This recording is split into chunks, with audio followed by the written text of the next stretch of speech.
1099 with fantasy football backers. We are entering game week 15. Plenty to watch in the Premier League this weekend. Arsenal is now down Alexis, possibly Koscielny, already down Walcott, and now down Cazorla. It's gotten pretty ugly for them.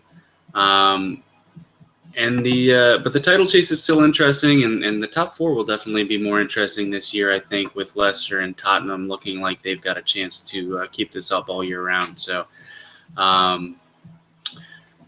think it's good. I think City is still clearly the best team, but they're not quite playing like it right now. So there's a chance that they let some other teams stay in the race. Arsenal is going to have issues for months now, and United can't score. So it's probably City's race, but there's a lot left to watch, and over the holidays here coming up will be pretty exciting. So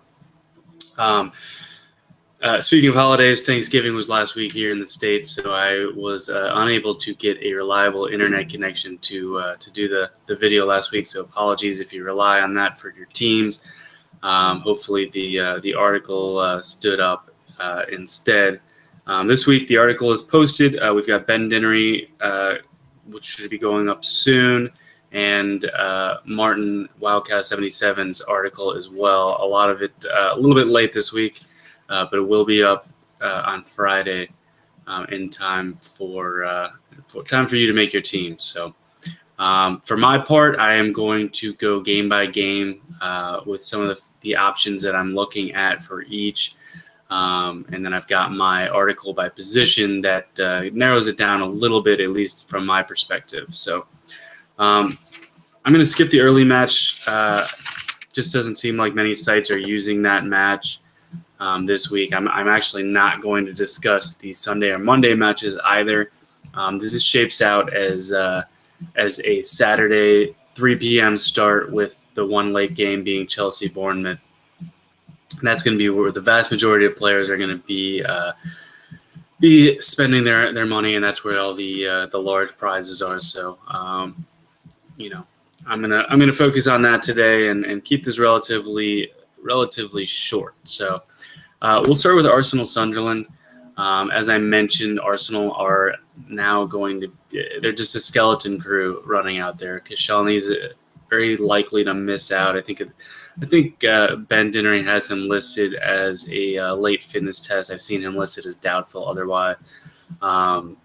We'll see. I think Wenger probably needs him, but he also needs him for the Champions League match in Olympiacos. So personally, I would opt to play Gabriel, and I think he's a great option on Mondogoal in particular, and save Koscielny and see if he can play in Greece. That's, I think, a more important match. I think they should be able to handle Sunderland, which the fact that we are unsure of whether they can handle Sunderland really goes to how deep the injury situation is. But they do have Ramsey back. It sounds like Oxlade-Chamberlain should be back. Campbell should probably start on the right wing, and then I would imagine Ox will play left instead of Alexis, and then Giroud up top. Walcott is not back yet, so the front four would seemingly be pretty well set, assuming Ox is fit. I don't think that Wenger's going to want to go with Kieran Gibbs there, so we're going to see Giroud, we're going to see Ozil behind him, and then we're going to see Campbell on the right, Ox on the left is my guess.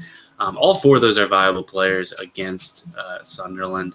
And then even Ramsey playing back more in Cazorla's position is an option, just because he's going to be able to get forward against Sunderland.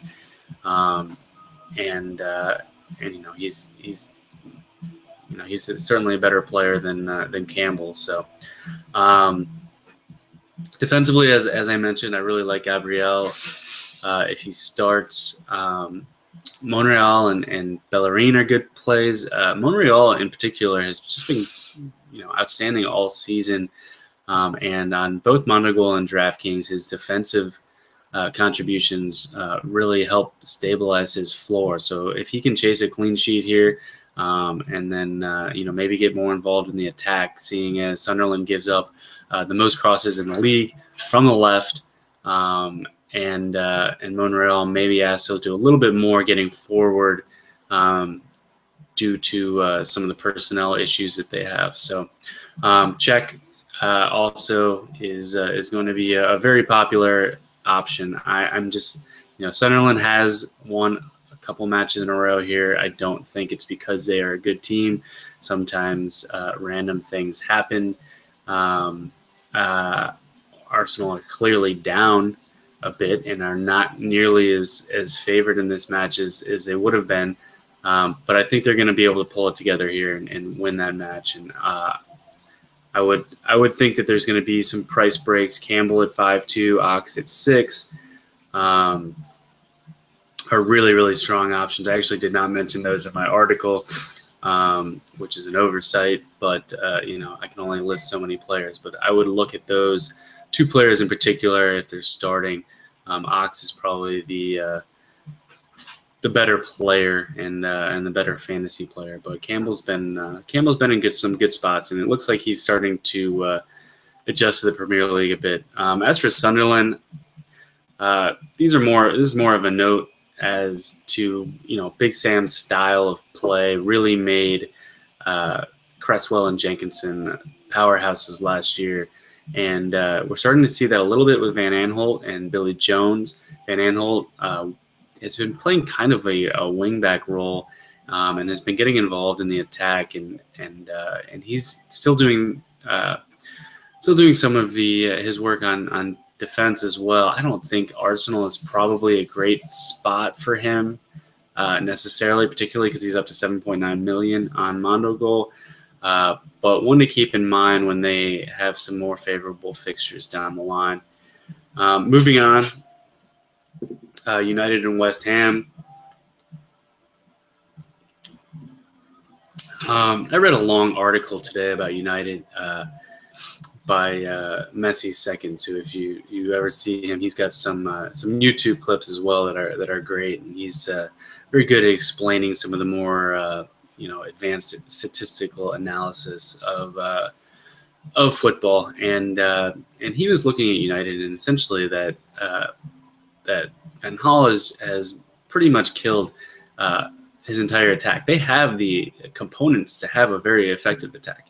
You look at Martial, you look at Memphis, you look at even Rooney. I mean, he's on the decline, but he's not terrible. Mata, Herrera. This team should not be as ineffective in terms of shots produced as they are, but it's the style that Van Gaal is playing. And the gist of the article was whether this was sustainable. Maybe we are the ones that that monitoring all these statistics are actually the ones confusing ourselves, and that Van Gaal has a very reliable, sustainable method that they just save more shots when they're up 1-0 and don't need to go and score more goals. I find it hard to believe we've got 23, 24 more matches to figure out whether that's sustainable. I would rather see them start moving into a more attacking style because I think they could do it, and we've seen them do it in Champions League, more the Champions League qualification than it was actual Champions League. They've struggled a bit there. So, but anyhow, West Ham, as you know, I am not particularly fond of their defense. So I think that, I think Mata at 10.8 is interesting. Darmian has been moved up a little bit more forward lately. He's 8.5. Ashley Young's very inexpensive if he starts at 5.5. Martial, for whatever reason, maintains his low price. He's 5.4 on Mondogoal.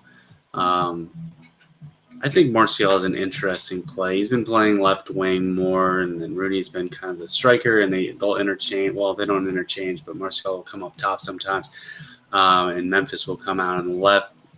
I like Martial. He's been crossing and creating chances here and there. I'm not sure I really want any players on United. Martial is more of a price play, but the rest of the team, until they establish that they're going to be willing to chase 2 or 3 goals, I just don't see the upside there, and that's probably reason enough to avoid it. De Gea is 10.4, which is a little bit more expensive than you'd like. I mean, when Czech is almost a full $3 million cheaper, you have to consider that De Gea only becomes a differential at that point, and even so, probably not the brightest differential when we've got some of the other options I'll get to later. West Ham, they looked all right last week. Zarate, in particular, was a player, if you played on the Sunday slate, he looked fantastic. He was all over the place, tackling, scoring. He looked great. He's only $6 million. Cresswell 6.7. Cresswell is creating chances. I think he has eight chances created over the past 4 game weeks, so he's still getting involved. Zarate took a few of the set pieces. Lanzini took a few of the set pieces. I just think United is such a poor matchup for anyone just due to their style of play. They're very defensive and very possession-oriented, and I'm not going to take any West Ham players away from home, despite the early run they went on this season where they beat pretty much every top 6 team in Premier League. Moving on to Southampton hosting Villa. This is another match where there's a really strong advantage to the home side. Stecklenburg will be an option at keeper. He's $6 million. Depending on which defenders line up alongside him, Bertrand is probably the guy that I'm going to count on. He's $6.9 million. He's got an assist this year, but other than that, he's slowly kind of working into being a bigger part of the attack for Southampton, and more towards what he was last year. As they establish themselves, as they get more into their style of play, now that they've got Klaasie and as a defensive mid, I think we're going to see Southampton play a little bit better. Tadic is a fantastic play at 7.9 on Mondogoal. Mane is a little bit on the pricier side, but could be a really solid differential. His dribbling skills will be a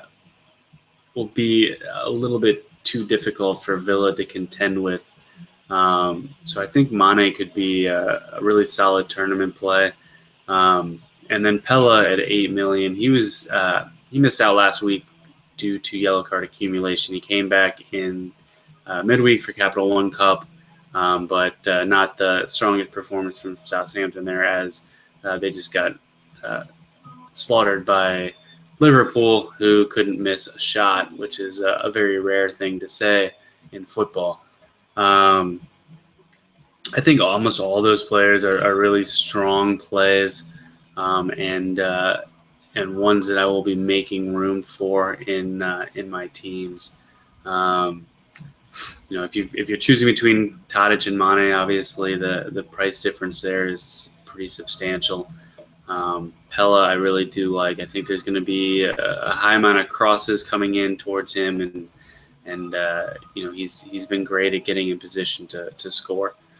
Villa, I don't plan on using Villa players. Jordan Ayew, though, is starting to demonstrate some of what they had seen when they purchased him with the Benteke money.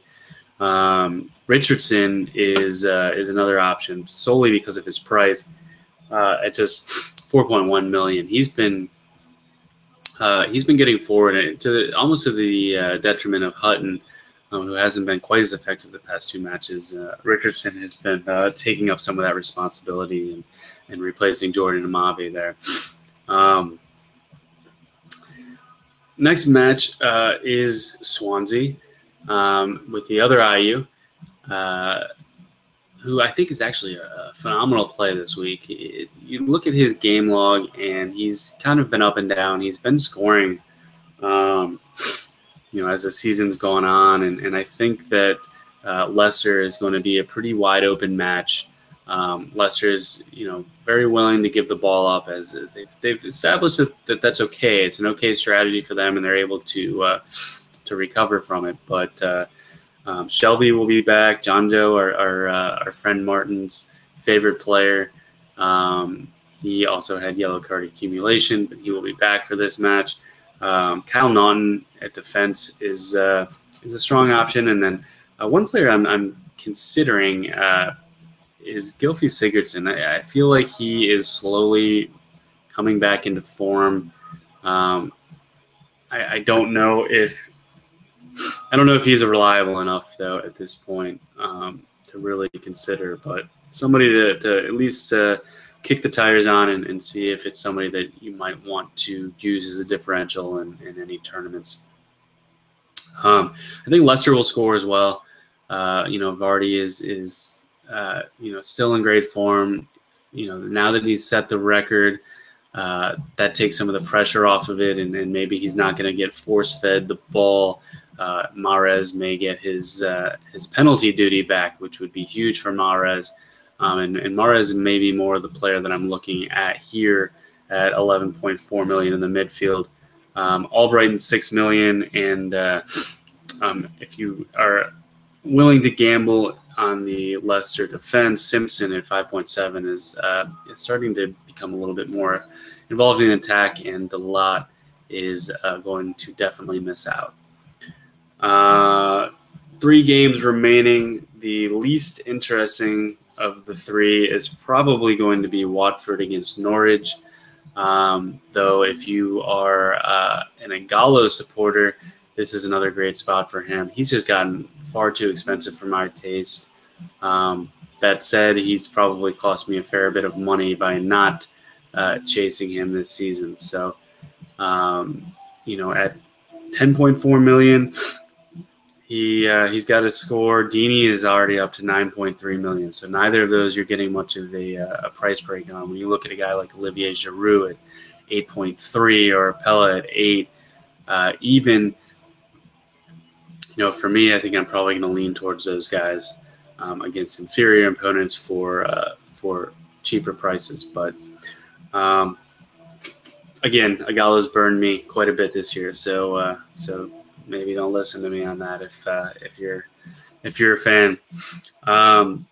Keeper could be interesting. Gomes is getting treated for a concussion. If he does not go, Arlaskis at 4.1 million, who let in a goal last week, would be the option. 4.1 million in a match where they're favored and their defensive side is just a really strong option. It might be more of a differential. It could be a cash option too, though.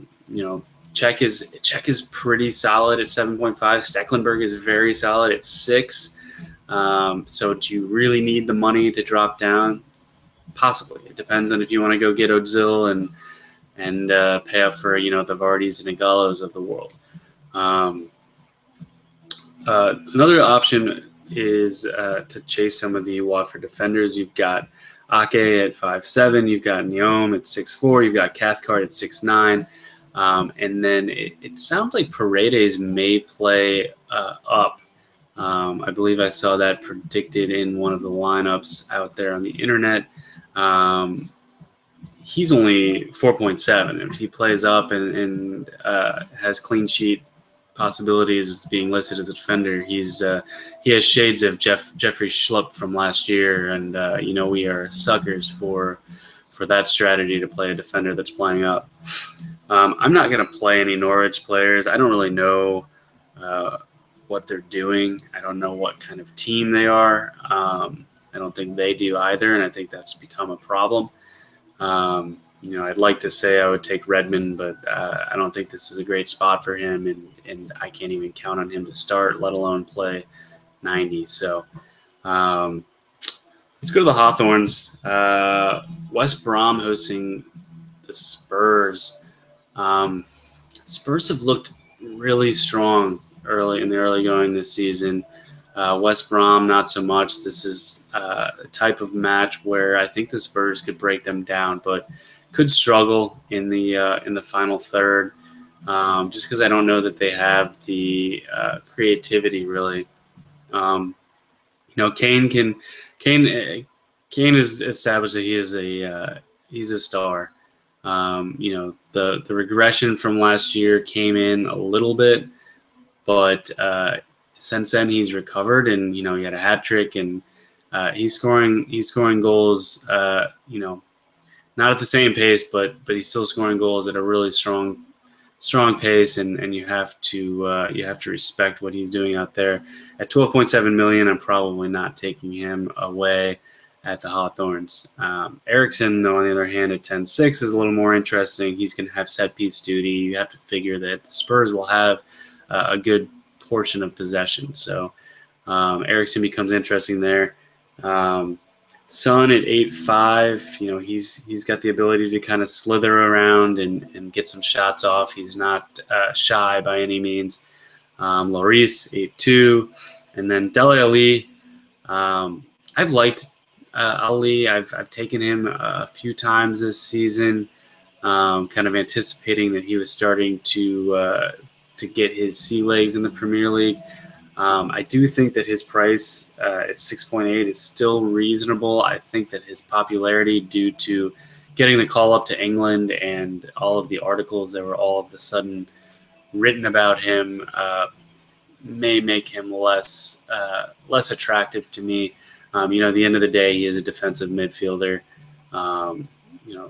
If he's playing up and we see that, then that can change things a little bit, and I would consider him then. But against a defensive side away from home, I'm not dying to play Ali in that spot. West Brom. The one player that stuck out to me was McLean, 3.9 million. He does foul a bit. He got a yellow card last week, which almost negated his assist, which is, because of really unfortunate scoring decisions by Mondogoal that hopefully they will continue to adjust. We got them to knock down fouls and yellow cards a little bit, but it's just still too drastic. It's, you're looking at 2.5 points for a foul, I think, or I believe that's right. 2.5 points for a yellow card, 4 points for an assist. That's too large a percentage. On Draftkings, for instance, it is I think it's -1 for the yellow card, -0.5 for the foul. So -1.5, so a little bit less, but then it's 7 points for an assist. So much smaller portion, much smaller hit to your team.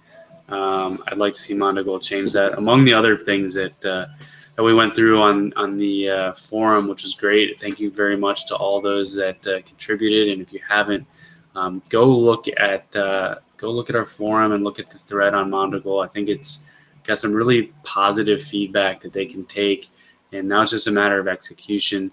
I was a little disappointed.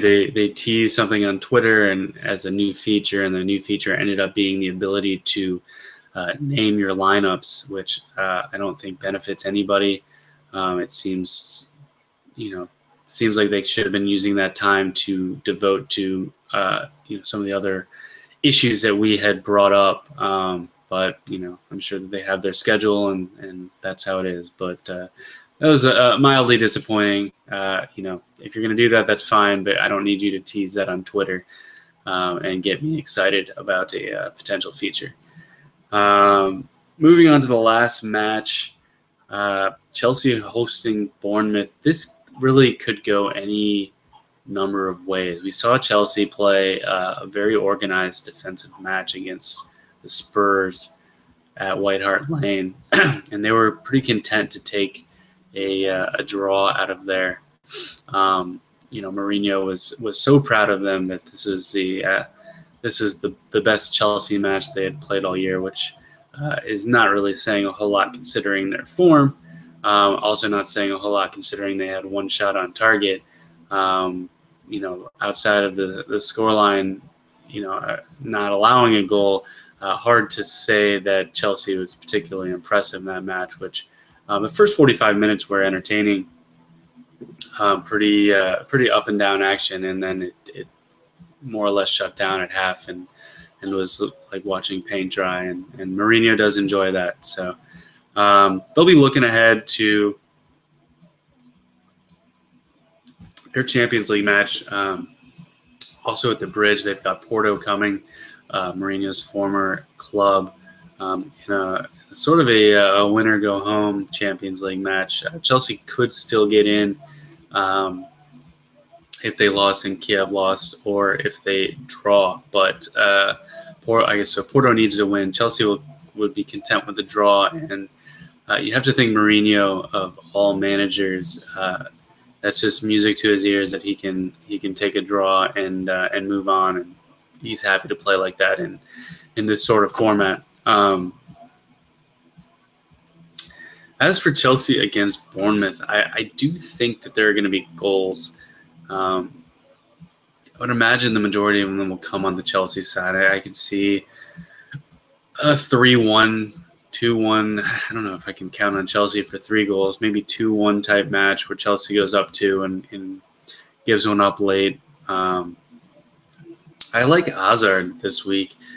He started to show a little bit more. He's had some great runs that don't really show up in the statistics, but are the type of movement that is ultimately going to reward him with a goal or an assist. He's only taken 1 shot on goal in the past 4 weeks, so that needs to change pretty drastically for him to be reliable. But at 12 million, he's well down from what he started the season at, and he's still been, in the past few weeks getting 8 to 10 points, and I think he can do that again, and hopefully get an assist or a goal on the board as well, which will certainly make him worthwhile. Willian is now 11.7 million on Mondogoal, which is just behind Hazard. Also a decent play. I don't know if this week you would want to double down on Chelsea midfielders. Certainly there are worse ways to spend your money, but Spilicueta and Ivanovic are okay options. I probably won't be betting on the Chelsea defense. I have not bet on the Chelsea defense in quite some time, and that has been a positive decision on my part. Though Courtois should be back this week. It looks like he is about 75% to go. I don't think I would play him in his first match back, getting back to the speed and getting to know the remains of the defense that he had in front of him last season. Bournemouth, I think I will definitely have a team where I see this game just being wide open with goals. I think that is in the range of outcomes. I think 0-0 is in the range of outcomes. I think 1-0 Chelsea is probably the most likely outcome. But I do think that there's a potential to be goals here. You look at last week against the Spurs, they looked good and organized, and I think Mourinho is gonna ask them to do something similar. But now they're at home against an inferior side, and I think that these players need to score goals and get some of this frustration off their chest. I also am not entirely sure that Chelsea can keep Bournemouth out the entire match. So now that I've given you many things to think about, that this game could go any direction, and I actually have no idea what's going to happen, what I would tell you is I will have a team that has Bournemouth players. I like Stanislas at 6'4". I like Daniels at 8'3", who should be going up against Ivanovic, and he had an assist last week and was very effective. Richie at 10-1 and Francis at 7-1 are all certainly possibilities. The problem with Bournemouth is they'll get a fair amount of possession, maybe not as much against Chelsea, but then they'll give up big chances at the back, and Baruch may not be able to play, which means Allsop will be coming in. He's 4.9 million. I think you'd be essentially betting that Chelsea cannot figure out their offensive woes. I don't think I would play him, especially if we don't know for sure that he's going to start. So I think in the end of the day, I probably will play either Hazard or Willian in this game and leave most of the rest alone. If I need a midfielder that's reasonable, I like Stanislas. I don't think that the 2-goal game is something that you can see again, but he does have 13 chances created in the past 4 weeks, which is no slouch. He's been taking some of the corners for Bournemouth, and just looks like an active player. He looks like a type of player. He's like a Mane light. Not nearly as dangerous, but a player that Bournemouth can definitely use, and has come up big for them in the past few weeks. So that's going to wrap it up for me. Best of luck this week on Mondogoal or on Draftkings if you can play that. Which I can for the short term. We'll see what the ruling comes back as. And the rumor is DraftKings is coming over to the UK, possibly fairly soon. So we're going to start covering them a bit more. We'll probably do a video on this solely just to discuss the scoring system, how it differs from Mondogoal and from FPL and that sort of thing. Their current scoring system is a disaster, and their pricing is worse. So we'll see if they can get that fixed before they get over to the UK. Otherwise, you'll be very confused as to why this is so popular. Right now, the best player you can take is Robbie Brady, and you can't really take a striker. For tournaments you can, but just from cash standpoint, there's no really weighing it out, which is pretty frustrating.